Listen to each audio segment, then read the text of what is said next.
Jason, so excited to have you here on the show again. You're a repeat guest, and I love the unique angle that you have when it comes to talking about money because it's not just about like the numbers and the spreadsheets and blah, blah, blah. You're really taking like a holistic approach to this whole conversation. And so I want folks to definitely tune into the original episode, which we're going to link in the episode show notes if you want to hear Jason's origin story. But today we're going to talk about this incredible new project that you have been working on, your second book. Congratulations. Thank you so much. And I think you can relate. Writing a book takes a tremendous amount of effort and time. And so getting my second book out there, it's a labor of love. And so the opportunity to share this project with you and everyone listening is awesome because it's a lot of work and I want people to read it. And I think it's a book that I fell in love writing. Mm. And I poured in my heart and soul, my experiences, along with 12 others who Oh, kind of, you get an idea of the premise of the book is that I'm telling you that money can buy happiness when you spend on wellness. And when I say spending on wellness, it doesn't mean you're buying a ton of candles or you're going to avocado massages toast. and spas. I love those things, right? Yeah. Those are great ways for us to set the stage and cope with daily stresses of life. But my focus is getting people to shift their relationship with money, as you mentioned, so we create a better long-term path to living our healthiest, wealthiest, and happiest life. So that's why I wrote this book, Happy Money, Happy Life, a multi-dimensional approach to health, wealth, and financial freedom. I packed it all in there. And like you said, I'm not the person who talks about budgets and credit scores and investment strategies. I certainly can because I do have the experience and I weave that into the conversation because those are essential tactics. But for me personally, and if you listen to the first episode, you know some of my personal financial challenges, cultural issues, family situations that affect their relationship with money. And I think I wanted to do a better job with this book to make the connection because a lot of people who are facing financial stress, they tend to think it's because of one particular situation. And it could be many factors. It Yeah. could be your mental or your emotional, your physical, your social, environmental. And that's what the book talks about, the 8 dimensions, as I mentioned. And they are, and I'll repeat, it's mental, emotional, physical, spiritual, social, occupational, environmental, and financial. And I talk about money and how it weaves itself into these dimensions. And when you think about these dimensions, they're overlapping, they're intersectional, they're connected in a way that they affect one another. So if Mm. you are suffering in one part of your wellness, it's going to start trickling in and affecting other parts. And so when I talk about my financial situation, when I had credit card debt, student loan debt, and I was really suffering from a lot of financial issues, yeah, that caused me a lot of mental distress. And we could talk about mental health, but studies have shown, and I've learned, and I think we all know this intuitively, when we're suffering mental health issues not related to money, well, eventually they're going to affect how we spend our money. Yep. And so for me, I wrote in the book and I was like, I don't know which came first, my financial stress or my mental issues. Mm. And because Mhm. they're interchangeable at that point, and then unraveling that is really hard work. And so you can take all the budgeting courses, you can take all the credit score improvement courses, and then you improve. Then all of a sudden you find yourself back to that situation and you're going, okay, well, you know what? I'm just bad with money. I can't help it. Then eventually you have to come to face that there's some underlying issue. And that's what I learned. And I learned that through the process. I think in our first conversation, I talked a lot about our cultural influences, our Yeah. family dynamics. Well, there's a lot of trauma when it comes to those things. Yep. And that trauma affects our relationship with money. Just because we've had some financial traumas or even just family issues in the past, those things just don't stay in the past. There are things that still continuously happen. And for me, I got to this point where I'm no longer ashamed. I don't feel any guilt. I'm not embarrassed for the fact that I was a high functioning mess. And I've accepted that. And going through the work of realizing and unraveling that mess has allowed me to achieve financial security in a way that I can live my dream life. And we're friends and you see me travel to exotic locations and I pick and choose the work that I do. And I focus specifically on this type of wellness combos because I think it's vital and essential and ever changing. Yeah.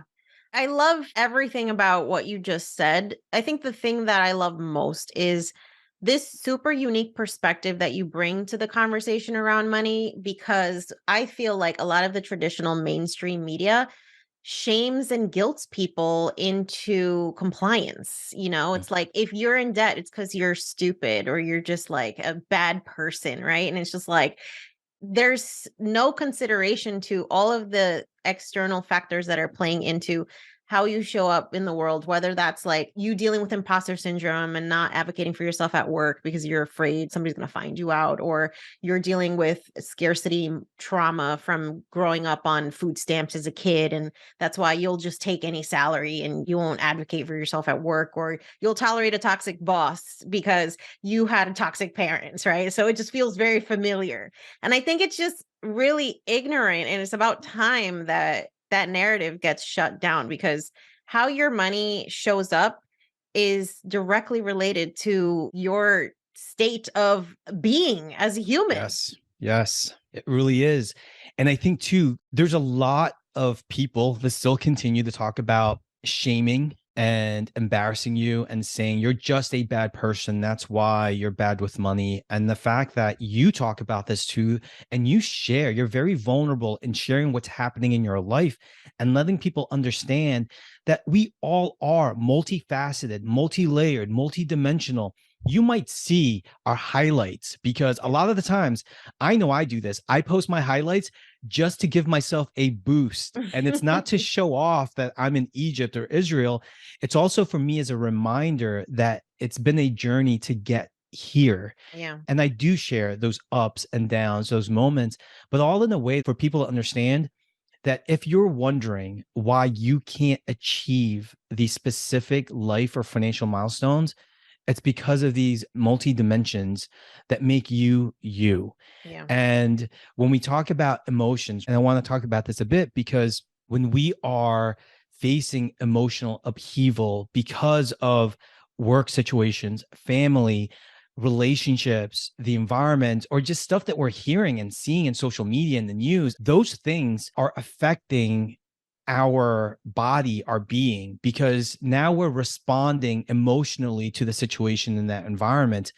And so it's important for us, and I talk about this in the book, that a way for us is increasing our emotional intelligence. It's not about suppressing the negative emotions. It's not about saying these things don't exist. It's about assessing what is happening, really acknowledging the emotion, managing how you'll respond with the emotion. But I think currently what's been happening is that there's this like, oh, okay, suppress it, keep going, keep going. And if we don't address our emotional health and we continue to suppress all these emotions, these negative emotions, sadness, etc., well, guess what? That takes a mental toll. And that's where we end up with mental health issues. Yeah. And mental health issues are diagnosable and they trace back to kind of this emotional inability to express ourselves. And then we think about, well, okay, well, the emotional piece I already talked about, it's relationship. That is the social aspect of your well-being. I talked about work. That's the occupational aspect of your well-being. And again, you're seeing these layers and it's important for us. And I want people to feel better, to know that why it's difficult to get to where they want to. It's because there's so many factors that play a role. But also I posit that once you're aware of the dimensions that make you whole, you then get an opportunity to address the weakest parts because you're able to see your most strongest elements. So for me, when I was suffering from financial distress and it was affecting my mental health, and I was unable to communicate my emotions because we're taught don't communicate your emotions. As a Right. You're man, it's literally all told just as a about kid, like, shut up, stop shut up. talking. Yeah. And I was like, anger was the only thing that I could express. Yeah. And so that informed the way I am. And so I did suppress a ton of emotions, and that ripple effect everywhere. Then I realized, okay, I was withdrawing from family and friends. That was one of my key areas of strength. That is social well being. And instead of doing that, I leaned in and I started talking about the financial mess. I started talking about my mental distress with them. And they started providing me resources and just giving me the time and space and grace to share my troubles. I didn't believe they were going to solve them for me, but just to alleviate some of that suffering allowed me to be able to confront with more strengths those areas that were suffering. And again, too, it's just me being more aware that it's not one specific thing, it's multiple things. And we can address one area without being overwhelmed with the others. Yeah.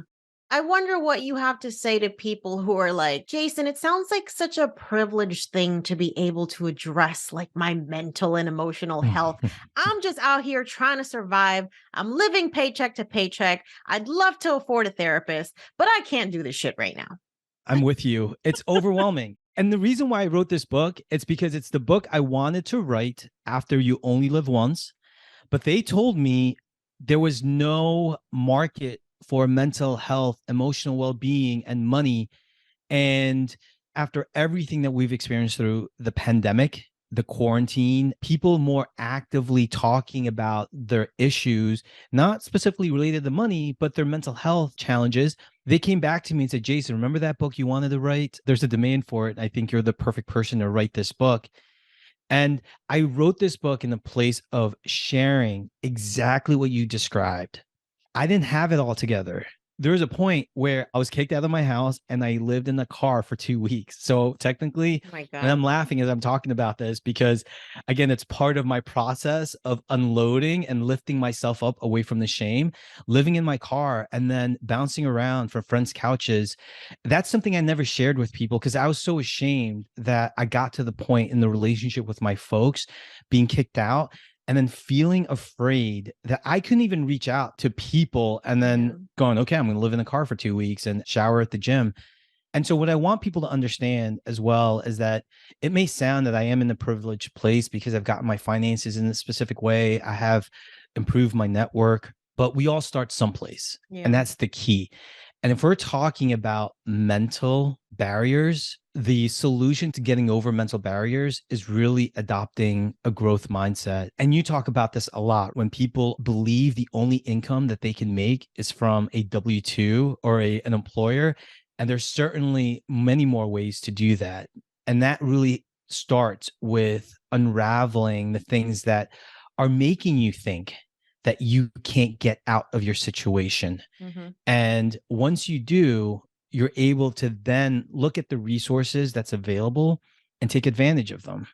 And so when someone goes to me and say, well, I can't leave the job because I have bills to pay, I'm not here telling you should quit your job. I'm here saying, I am. no, but you're right. And I'm going to tell you how you can quit your job. It's exactly what you share. You need to start creating other sources of income. Right. And once you can cover your basic needs with your other sources of income, then you can go and say, or fire your boss, fire your job, and jump into more purposeful work. Yeah. And that is what I call in my book, happy work. And so for me, I think for us addressing those issues that's causing you to have that mindset, because that is one of the hardest thing to do. And most of the time when people are telling me they're mentally distressed, they don't know why. I go through the 8 dimensions and then we find out that stress is the culprit at work Mm, because they hate their job. They yeah. hate their boss. They hate their coworkers, but they need that money. Mm, And so there's a process of going, how can you detach from work?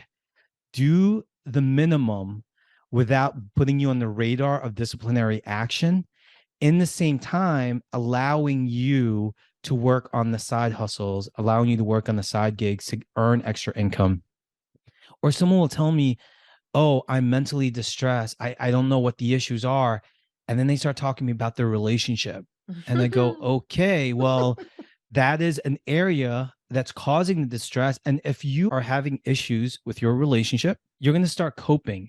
And that coping might be overworking Yep. or overspending.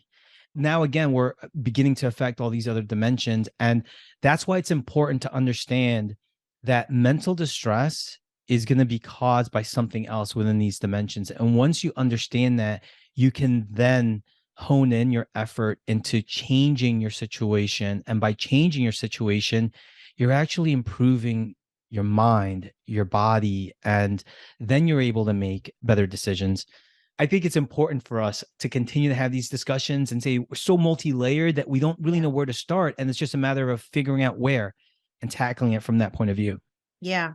I think that's a great follow-up question. Like, how do you decide what area to prioritize first, knowing that there's like so many different aspects of what it means to be like that word wellness? It's almost just like the idea of tackling 8 aspects of my life at once just feels like I don't want to do any of it. You're right. And so in this book titled Happy Money, Happy Life, you can get from the title that I'm using money as the approach Mm, to help us. And I think you shared videos and a tweet about becoming financially independent, where you're no longer dependent on relationships or even a specific work to fund your lifestyle. And so for me, that is the premise of the book, helping people understand the relationship with money, helping them get better with money, strengthen the financial dimension. So this way it will have a ripple effect in other parts of your life. mm, And so I could have certainly tackled this book differently. And what I did was there are 8 chapters addressing each of these dimensions through the lens of money. So, for instance, you might be stressed at work, you want to quit your job. What people tend to do is use their paycheck and buy an expensive vehicle to make up for the fact that they hate their work. And what happens? Now they're trapped at that job because they have a minimum monthly payment to pay that auto loan. yeah. A better way to address that situation, once you realize and accept the fact that the work is not aligned with you, is to buy yourself out of that job by saving money to buy hours of your time back.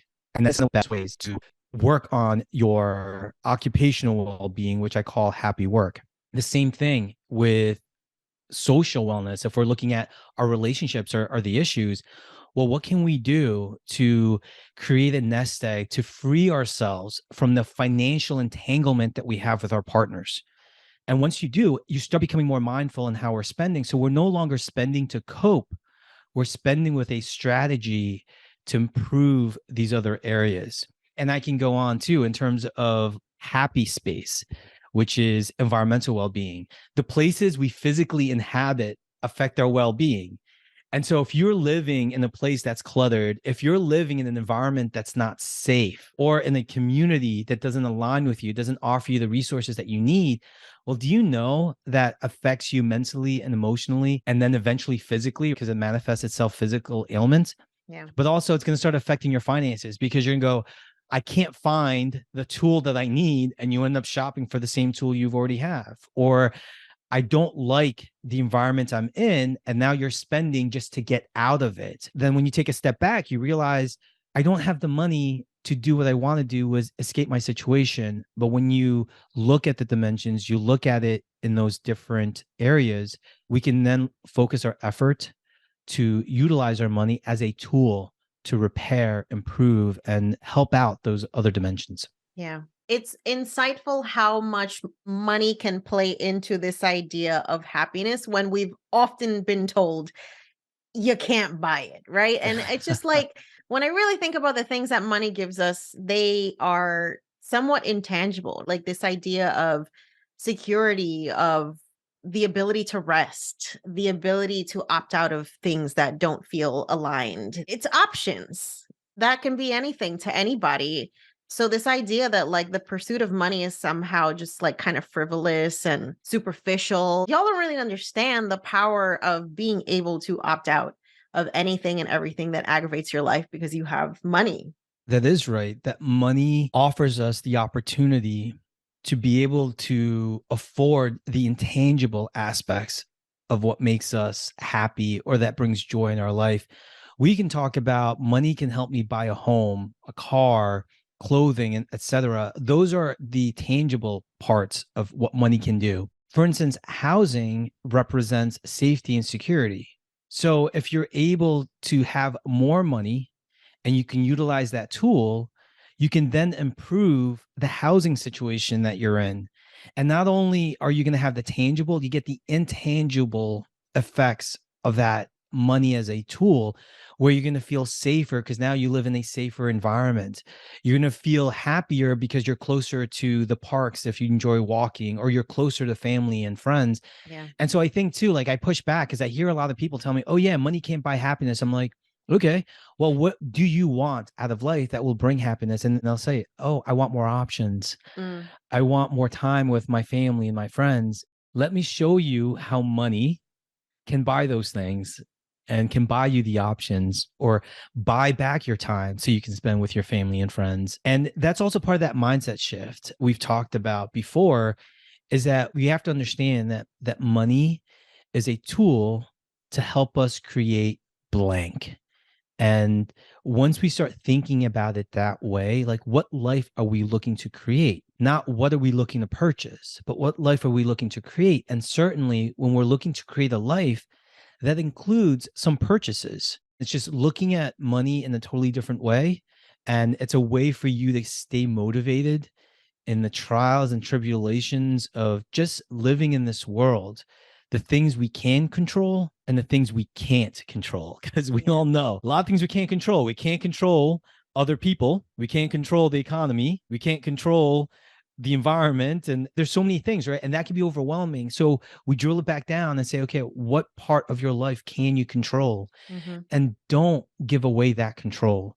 And money, having the privilege of feeling secure because you have money is going to give you that sense of control to start building the life that you want. I love it. Let's talk to the first gen kids, the Mhm. children of immigrants. There's a lot of folks who listen to this show that are first generation wealth builders. And one recurring theme that I have found over and over and over again, so much so that I'm dedicating an entire chapter of my book to this, is this topic of being the one who made it out and the guilt that's associated with that struggle. Can you identify with that? And do you have any advice for people who are navigating that space? Yes, there's a lot of pressure because there is a lot of cultural, societal, and family obligations that we are dealing with. And plus, that we are dealing with a different culture, a different societal value growing up in America. So there are two things here. One, there's a conflict between how we grew up in America and how our parents grew up in their respective countries. Mm, And that's going to cause a lot of turmoil. How we view money is going to be vastly different from our folks. Also, how we feel we fit into the grander scheme of things. And so there's a lot of us first gen who feel like we need to show other people we've made it, because life is a struggle and people don't understand that. And if you grow up in a household where English is a second language and you become the person who learns English and becomes the translator and the person who is then advocating for your folks in this country, well, that's a lot of responsibilities that other people don't have. yeah. And the fact that for us, many of us live in multi-generational households, we have multi-generational responsibilities that frankly in America, society says, well, yeah, you ship off your parents to a facility and you focus on yourself. I mean, it's Right. a strong individual focus. And so think about that. We grow up in that environment about individuality. And then we grow up in this environment of the importance of family and community. And so, yeah, there's a lot of mental things going on in there. So I definitely do relate, and feeling the obligation to give back. I give back a lot. But then I realize if I give over what I actually have, and then I'm unable to give ever. And so for me, I think the problem that I faced was as I was climbing up the corporate ladder. One, as I mentioned, I had overspending because I wanted to show people, hey, against all odds, I made it. I'm Yeah. going to prove to you I made it by these purchases, by these luxury cars, the places I lived, the places I traveled. That messed me up. And then I had the obligation to, okay, well, how can I help my family? And also, how can I help my family in the Philippines? Not only are you looking at helping the family here, you have the obligation to send money Mm, to first, second degree cousins, because then there is that sense of guilt. Like, I have all the opportunities here, they don't have the opportunities. And it's part of that, again, that cultural thing that we have to give back and we have to support the community at large. right. But I began pushing back a bit on that, because if we can't take care of ourselves, we can't take care of anyone else. Yeah. So we really have to focus on, one, understanding what it is that we need, what is it that we want, and the type of life we want to create. And when we're on the path to achieving those things, we can then are able to start helping others without guilt. And what that does, it ensures that you can help others for a longer period of time. Hmm. And the key thing here is that if you can help yourself, then you're not dependent on anyone else coming in to rescue you. That's true. That at the end of the day. And You cut and I that said, cycle of being like generational burdens, right? oh yeah, generational burden, all these things that we carry, and that does affect our quality of life and affects our financial situation.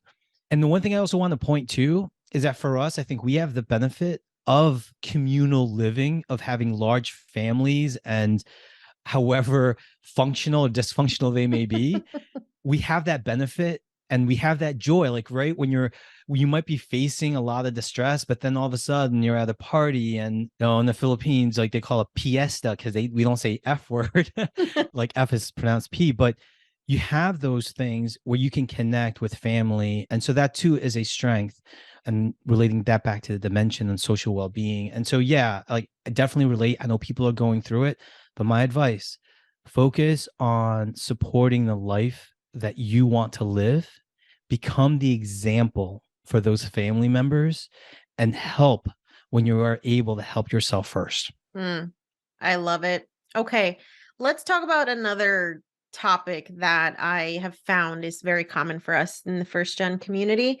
This idea of you're always just waiting for the bottom to drop out. Personally, for me to know that I am my backup plan, and not only am I my backup plan, but I'm also my parents' backup plan. And it definitely puts me in like hoarder mode sometimes with money and just like this endless pursuit of acquisition. So, in your opinion, when is enough enough? Like, how do we know this? How can we That get off the hamster wheel?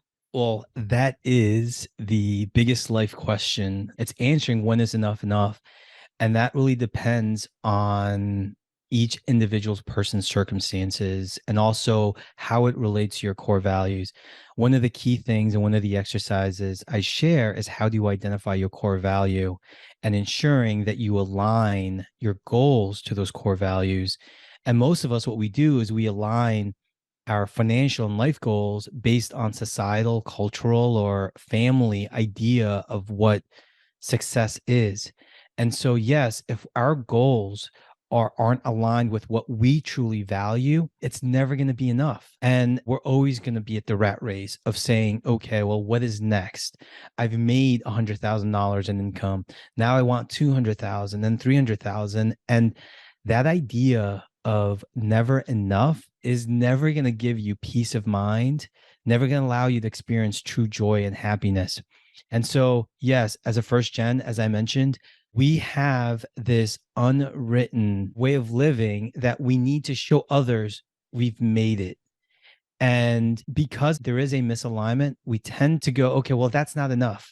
I got that fancy job, I got the new car, but Tito, he's just got a better car. And now I got to show up and say, hey, I'm in a better place. And so it's just having different types of conversations, and then saying, like, you are the backup plan for your folks. That's the same way I am. And I think it's very unique. I think this is talked about in American society. It's like, take care of yourself and your parents are all for themselves. I'm like, well, that's easier said than done, Yeah. because we can't live that way. And for me, my financial plan included my parents. Mm, And that's something that financial planners and advisors were telling me. It's like, your parents are adults. They work. They have this. And I go, you don't understand. You don't understand that by me not including them in my plan, it's just going to cause mental distress. Yeah, and it's gonna I gotta sabotage your own plan anyway, because you already know that this is gonna need to happen. So it's like you it's gonna ignore it happen. or you plan Well, for it. yeah. And then we all know too, like our parents are gonna say things and it's gonna cause these like visiting them, that's that environment that's stressful. And then now Right. you're gonna emotionally respond. And I'll respond with a very vigorous, or what my parents say, very angry voice. And you know me, I'm very, very calm, but there are buttons that my parents know how to push to get me yelling. And part of that is our love language and communicating, but also knowing that that was part of the plan all along for me. It's like, yes, they can take care of themselves. And certainly with all the financial challenges, they went through bankruptcies and stuff like that. They are in a good, solid footing, but they still do need financial assistance. Yeah. And I am the caregiver for my parents that have pre-existing medical conditions. And so going back to your enoughness question, I know my core values of family. I know my core values of travel and experiences. And so I allocate and spend my money on those things. And that helps me understand that, okay, well, I'm already doing things with my folks. What else can I do or need to do? Yeah. And that gives me that peace of mind that, yes, I'm doing enough and I don't have that guilt. When I am traveling and I'm spending, because I love budget travel, but I also love luxury travel. And you've Mm. done some luxurious travel. I think it's important for people to do both, and I mix it around all the time. And part of me is like, I feel I have enough to be able to take time off and travel and explore. And again, that's just going through the process of knowing my core values, aligning my spending to do that, and then also the financial planning of all the things that are important to me. Mm. We don't have enough of these conversations in the personal finance space where it's just really about getting hella introspective. There's like so much strategy and like go buy this index fund and like calculate your fire number and 10% return on investment. And sometimes it's just like, can you think about the why? Really like start to think about why you want to do any of this stuff when it comes to money. Why do you want to pursue financial independence? Why do you want to start investing? Why do you want to quit your job? And I think it's like it opens up a conversation for just like way more holistic planning versus Mhm. just hitting some arbitrary number on a spreadsheet. Yes. And I'd like to say the why starts with the last letter of that word, you. The reasons why you do something has to relate to you, and understand it is not selfish to take care of you. And once you understand what makes you you through these multi dimensions, you're then going to be able to allocate those money and those resources and set financial goals that align to what makes you you. And you're right. I hear it all the time about financial independence numbers. And certainly I had a financial independence number. I mean, those things are help us, right, on the Yeah. financial calculation piece. But I think it's essential for us to understand the human component, the wellness component. I like to share this one story I wrote in the book where I had a couple who had a very aggressive financial independence number and goal. And as they were approaching that financial independence number, they decided to part ways. Ooh. And they are a public couple. I promised their anonymity, but they are a public couple. And they probably have started sharing that they're no longer together. But what they shared with me was through the process in the last few years of achieving the financial number, they never took time to get to know each other through the process. Mm, So they didn't know who they were basically walking this journey with anymore. They yeah. were just talking about cutting back, making more money, hitting this goal aggressively, and really not taking the time to say, okay, it is okay for us to go have a date, to go away for a weekend. And that might set us back a month in our financial independence goal achievement. Yeah. And so that was one of the lessons to go, okay, yes, financial numbers are great, but we are more than our numbers, and we are human beings, and we have these desires and these wants, and we need to be able to address those things at the present moment. We can't really push it aside, push it aside, push it aside. Yeah. And one other example, which I shared in the book as well, is that the social aspect, when people are talking about, oh, I want to get out of debt, I'm going to hustle to make that extra 100,000 side income, or I'm going to reach that FI number. What do? They start cutting out friends. And they're like, I can't go to that wedding. I can't go away in that weekend, or I can't afford to go out and have drinks with my pals. I shared one story of one guy who he was actually really funny. And he said, oh, yeah, I would brag to my friends like, oh, I got no time for this. You don't understand that I am trying to break away from the system. I'm achieving this number. I can't afford to pay to go out for drinks. Mm, The pandemic happened. mm. Things were closed. His friends weren't pestering him to go out, and he didn't have the privilege to say no. He realized after months of having no option that he would have gladly spent $20 or more to be out in the bar, having a drink, having some apps with his friends, because he realized that social health and well being was vital and essential. And so his approach now includes the fact that, okay, yeah, I'm going to reach this FI number, have my income goals. I'm going to go away. If my friends are getting married, I'm going to go to that bachelor party. But you know what? I might still do it frugally, but I'm not going to opt out just so I could retire early 1 month earlier, because nothing is guaranteed. And I think that's what I want people to understand. And Yeah. also in the introduction, it's like nothing is guaranteed. And so how can you live well today while planning for a better tomorrow and finding out what helps you along that path? Yeah. Jason, I literally cannot wait to get my hands on this book. And I know people are going to want to find out so much more about it, pick up a copy, find out more about you. So tell us first off when the book comes out, where we can find it, and where we can find you. Awesome. Well, thank you so much for this conversation. I am one of your biggest fans, and I'm Oh, so happy to call you a friend. And the fact thank that you. we connect in so many levels, and the work that you do is so admirable. And the fact that you're going layers, deeper layers, and showing people what's happening in order to get them to where they are. And I think it's Yeah. it's just really admirable. Thank But with you. that said, the book is called, once again, Happy Money, Happy Life, a multidimensional approach to health, wealth, and financial freedom. I talk about the 8 dimensions of wellness to help you understand how you can use money to buy happiness by spending on different aspects of yourself. In addition, you could buy this book. It's available February 1st everywhere. I recommend you supporting your local community bookstop. Go bookshop.org is a great place to support your local bookstores. And if it's more convenient for you, of course, the big retailers, Amazon, Target, etc. So it is available everywhere. I do recommend pre-ordering or grabbing the copy as soon as possible. Publishers saying they're flying off the shelf I or love flying it. off the warehouse, which is great. And so I do recommend getting a copy. And I will be going on tour, and I'll be going all across the country, and would love to meet you in such an amazing place to have these conversations in person, and also hear me recite some spoken word, because my book has spoken word poem in there. Oh It's my gosh. How the cool. Are first. we getting the audio version too? Yes, there'll be an audio version. And this is it. You're getting a money wellness book with me spitting out some spoken word. And that again, too, because it brings me joy and happiness. And I ask you all, find me on social media. Instagram and Twitter is where I'm most active. And that's at Jason Vitug. Incredible. Who knew that we needed a personal finance book with spoken word? And I'm so here for it. Poetry, money is poetry, y'all.